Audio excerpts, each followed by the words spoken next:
The truth will set you free, but first it'll piss you off. Halo, kembali lagi bersama kami di Partai X.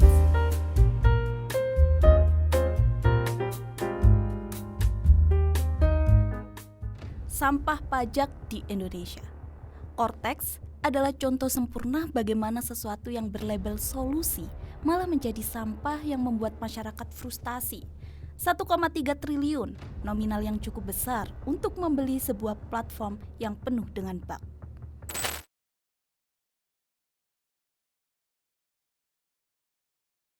Cortex yang awalnya direncanakan dengan anggaran 1,3 triliun, kini diperkirakan akan melebihi biaya tersebut.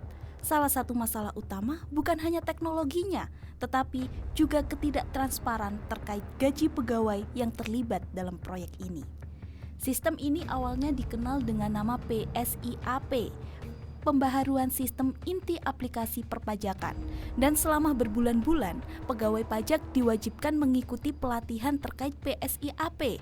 Namun, menjelang peluncuran yang direncanakan pada Mei 2024, proyek ini tiba-tiba dibatalkan. Anehnya, sistem tersebut berubah nama menjadi Cortex pada Agustus hingga September 2024 dan akhirnya diluncurkan pada 1 Januari 2025. Sejak peluncurannya, hampir 2 bulan berjalan, wajib pajak mengeluhkan masalah yang sama, verifikasi error, tidak bisa membuat faktur pajak, kesulitan login, dan berbagai kendala teknis lainnya. Bukannya mengakui kesalahan dan minta maaf, pemerintah justru menyalahkan anggaran Cortex yang dianggap terlalu kecil untuk mencakup kebutuhan proyek besar ini. Lucunya, ada dokumen yang beredar bahwa Cortex yang bernilai 1,3 triliun ini sebenarnya vendor, hanya mendapatkan 655 miliar. Sisanya kemana? Pertanyaannya sekarang adalah, apakah pemerintah benar-benar tidak menyadari bahwa proyek ini sebelumnya dirasa gagal atau tetap dijalankan untuk menyelamatkan citra Sri Mulyani dan Surya Utomo?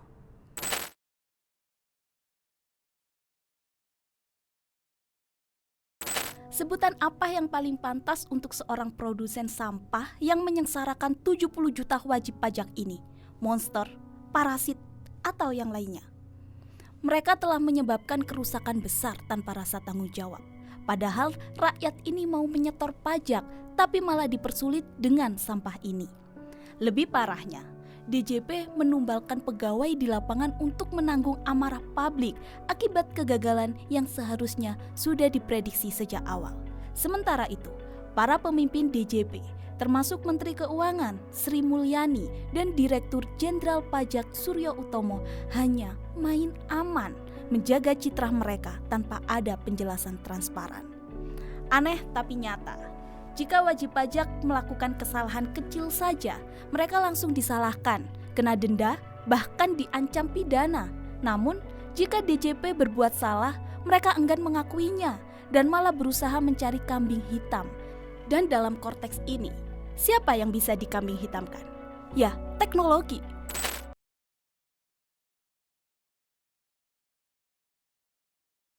Cortex ternyata belum siap untuk digunakan dalam skala nasional. Sistemnya lambat. Fitur-fitur dasar yang seharusnya ada seperti Five Icon dan desain halaman yang rapi malah berantakan. Dengan anggaran proyek mencapai 1,3 triliun, seharusnya Cortex memiliki standar enterprise yang lebih baik. Namun kenyataannya masih banyak kekurangan teknis yang mendasar. Lalu, ada tim besar yang dibentuk, 169 orang. Namun anehnya, mereka malah tidak efektif.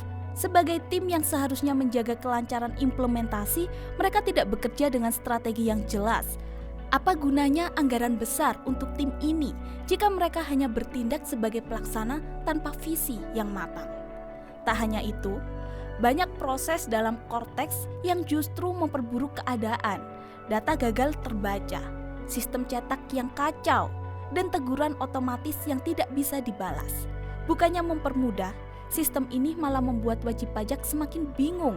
Harusnya, ketika ada masalah, ada respon otomatis yang memudahkan wajib pajak menjelaskan kesalahannya. Tapi di sini, sistem malah diam. pemerintah tergesa-gesa memutuskan untuk langsung menerapkan Cortex secara nasional tanpa uji coba bertahap.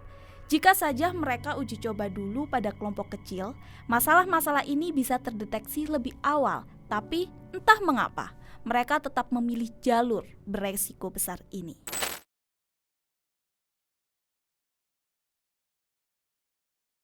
Dengan berbagai kegagalan yang telah terjadi, solusinya adalah kembali ke sistem lama sampai Cortex benar-benar siap.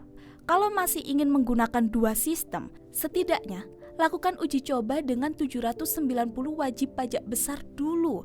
Jangan langsung membebani seluruh rakyat Indonesia. Di tengah semua masalah ini, regulasi tentang bagaimana dua sistem ini seharusnya berjalan pun belum jelas. Ini makin menambah kebingungannya bagi wajib pajak yang sudah cukup pusing dengan masalah teknis. Maka dari itu, perlu ada evaluasi menyeluruh dan transparansi. Sebuah proyek besar yang seharusnya menjadi solusi malah berbalik menjadi beban. Ini bukan hanya soal teknologi yang gagal, tapi juga soal pengelolaan yang buruk. Kemana uang rakyat yang besar itu? Kalau ini terus dibiarkan, maka kita hanya akan melihat pemborosan tanpa ujung. Pemerintah harus bertanggung jawab dan memastikan setiap kebijakan yang diterapkan benar-benar untuk kepentingan rakyat. Itu tadi video dari kami. Jangan lupa like, comment, and subscribe. Dan kami Partai X pamit. Kami ingin satu bangsa, satu kemampuan.